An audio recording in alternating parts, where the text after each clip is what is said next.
Assalamualaikum warahmatullahi wabarakatuh. Hari ini kita sudah memasuki subtema yang kedua dari tema 1, yaitu hewan sahabatku. Pasti di sekitar rumah kalian sering melihat bermacam-macam hewan. Tahukah kalian apa saja manfaat yang diperoleh manusia dari hewan? Bagaimana cara hewan berkembang biak? Nah, agar kalian tahu tentang itu semua, simak baik-baik pembelajaran pada hari ini.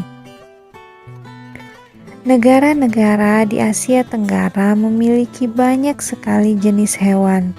Beberapa di antaranya ada yang dijadikan sebagai makanan, simbol negara, atau dijadikan binatang peliharaan. Contohnya, gajah putih. Gajah putih dianggap suci oleh beberapa negara di Asia Tenggara, seperti Myanmar, Kamboja, dan Thailand. Menjaga gajah putih adalah usaha yang sangat mahal, karena pemiliknya harus menyediakan makanan khusus untuk gajah. Gambar ini adalah gambar ikan tuna. Indonesia dikaruniai luas wilayah lautan lebih besar dibandingkan luas daratan. Di dalam lautan Indonesia tersimpan potensi perikanan yang cukup besar, salah satunya ikan tuna. Ikan tuna adalah salah satu ikan yang paling banyak dicari negara lain, seperti Jepang, Amerika Serikat, dan Uni Eropa. Gambar tersebut adalah gambar burung takurdahan. Burung takurdahan hidup di negara Malaysia. Hewan ini termasuk hewan yang dilindungi negara. Perhatikan beberapa contoh gambar berikut. Setiap hewan memiliki kemampuan untuk berkembang biak. Dengan berkembang biak, hewan dapat melestarikan jenisnya. Berkembang biak adalah kemampuan makhluk hidup untuk menghasilkan individu baru yang sifatnya sama atau menyerupai induknya. Sama seperti halnya tumbuhan, hewan juga berkembang biak dengan dua cara, yaitu berkembang biak secara generatif dan juga berkembang biak secara vegetatif. Perkembangbiakan pada hewan secara generatif ada 3 cara, yaitu yang pertama secara melahirkan, yang kedua bertelur, dan yang ketiga bertelur dan melahirkan. Sementara perkembangbiakan pada hewan yang terjadi secara vegetatif ada 3 cara, yaitu yang pertama membelah diri, yang kedua fragmentasi, dan yang ketiga secara tunas. Namun pada pertemuan kali ini, perkembangbiakan pada hewan yang akan kita pelajari yaitu perkembangbiakan secara generatif. Yang pertama yaitu ovipar atau bertelur. Ovipar ini berasal dari kata ovum yang artinya telur. Jadi hewan yang masuk kelompok ini berkembang biak dengan cara bertelur. Ovum yang dihasilkan oleh induk hewan yang sudah dibuahi oleh sel telur jantan akan menjadi zigot, lalu berkembang sampai menjadi hewan baru. Kemudian induk hewan akan mengeluarkan telurnya. Telur itu kemudian akan menetas menjadi hewan baru. Yang kedua adalah melahirkan atau sering disebut vivipar. Hewan yang masuk kelompok vivipar adalah hewan yang berkembang biak dengan cara beranak atau melahirkan. Hewan seperti ini dikenal dengan hewan mamalia atau menyusui. Induk hewan akan mengandung selama beberapa bulan dan melahirkan anaknya. Lama masa kehamilannya berbeda-beda setiap jenis hewan. Yang terakhir adalah bertelur dan melahirkan atau sering disebut ovovivipar. Hewan ini memang berkembang biak dengan cara bertelur dan beranak. Pembuahan terjadi di tubuh induk. Lalu di dalam tubuh induknya telur ini berkembang hingga menjadi hewan baru. Setelah bakal anaknya berkembang sempurna, artinya induknya sudah siap melahirkan anaknya. Telur itu akan langsung menetas, sehingga saat keluar dari sang induk sudah membentuk anak hewan baru. Ciri hewan ovipar. Yang pertama, berkembang biak dengan cara bertelur.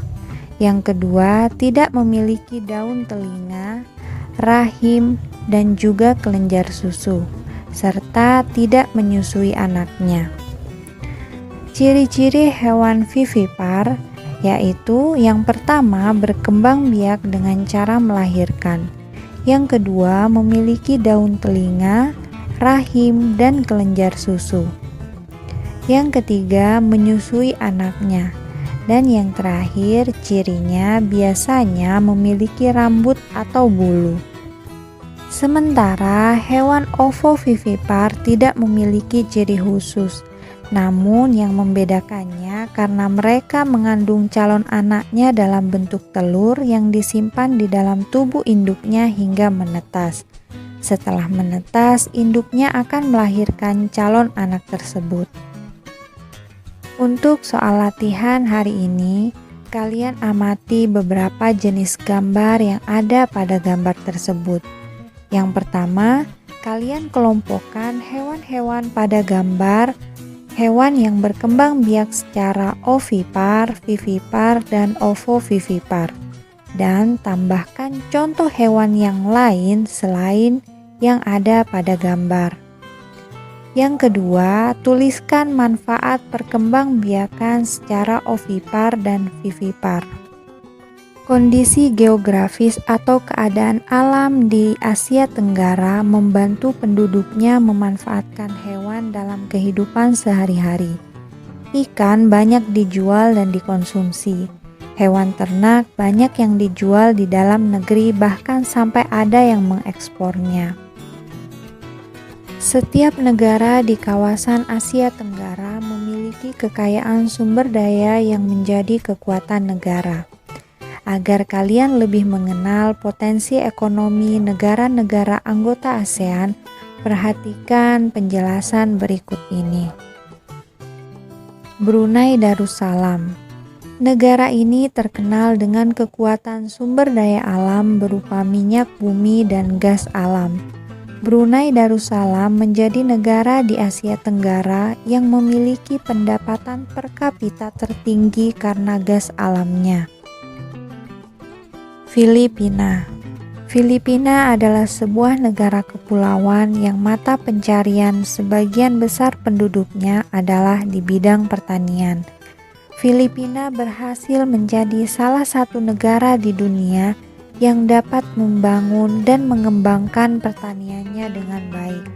Beberapa produk unggulan hasil pertaniannya diekspor ke berbagai negara seperti nanas, padi, kelapa, dan gula.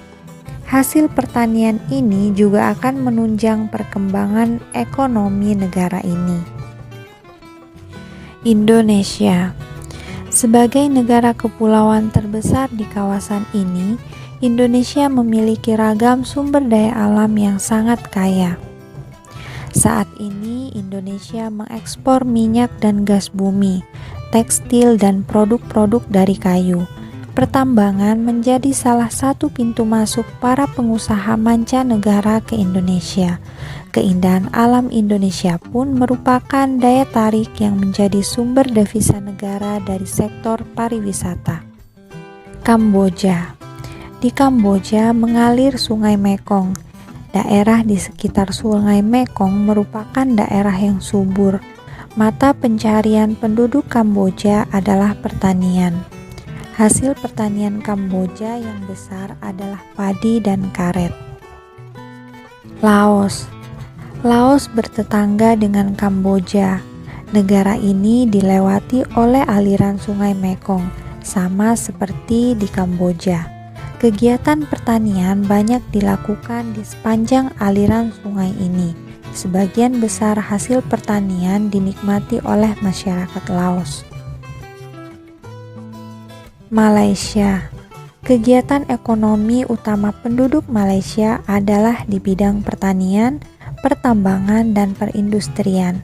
Perdagangan internasional merupakan salah satu kegiatan ekonomi Malaysia yang mengalami pertumbuhan tercepat. Peralatan elektronik, minyak, dan gas bumi diekspor ke negara lain. Produk dari kayu, minyak sawit, karet, tekstil, sepatu, dan bahan-bahan kimia diperdagangkan di dunia internasional. Myanmar. Mata pencarian utama penduduk Myanmar adalah pertanian, perkebunan, dan pertambangan. Padi merupakan hasil utama dari pertanian di sana. Myanmar merupakan salah satu negara penghasil padi terbesar di Asia Tenggara. Singapura. Singapura merupakan negara paling maju di kawasan ASEAN. Letak Singapura sangat strategis. Saat ini Singapura menjadi negara transit teramai di Asia. Thailand. Thailand sering disebut sebagai lumbung padi di Asia Tenggara. Padi memang merupakan hasil pertanian terbesar dari negara ini.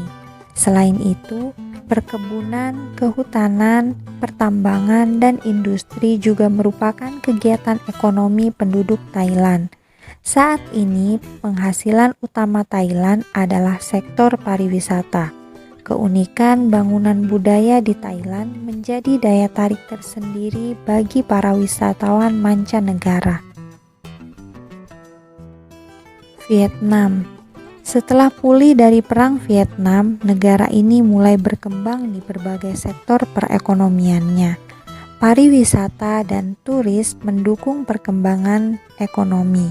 Bidang pendukung lainnya seperti usaha jasa di bidang perhotelan, restoran, serta transportasi juga turut berkembang pesat. Untuk tugas kedua hari ini, di pembelajaran sebelumnya, kamu sudah memilih 2 negara ASEAN dan membandingkannya dalam kehidupan sosial budaya. Untuk melengkapi informasimu tentang kedua negara tersebut, bandingkanlah negara-negara tersebut dari kehidupan ekonominya. Tulislah hasilnya dalam bentuk diagram Venn berikut. Ingat, caranya masih sama, tulis nama negaranya, kemudian tulis persamaannya di bagian tengah diagram dan sisi kanan dan kiri diagram untuk perbedaannya. Baik, untuk pembelajaran hari ini, Ibu cukupkan sampai di sini. Wassalamualaikum warahmatullahi wabarakatuh.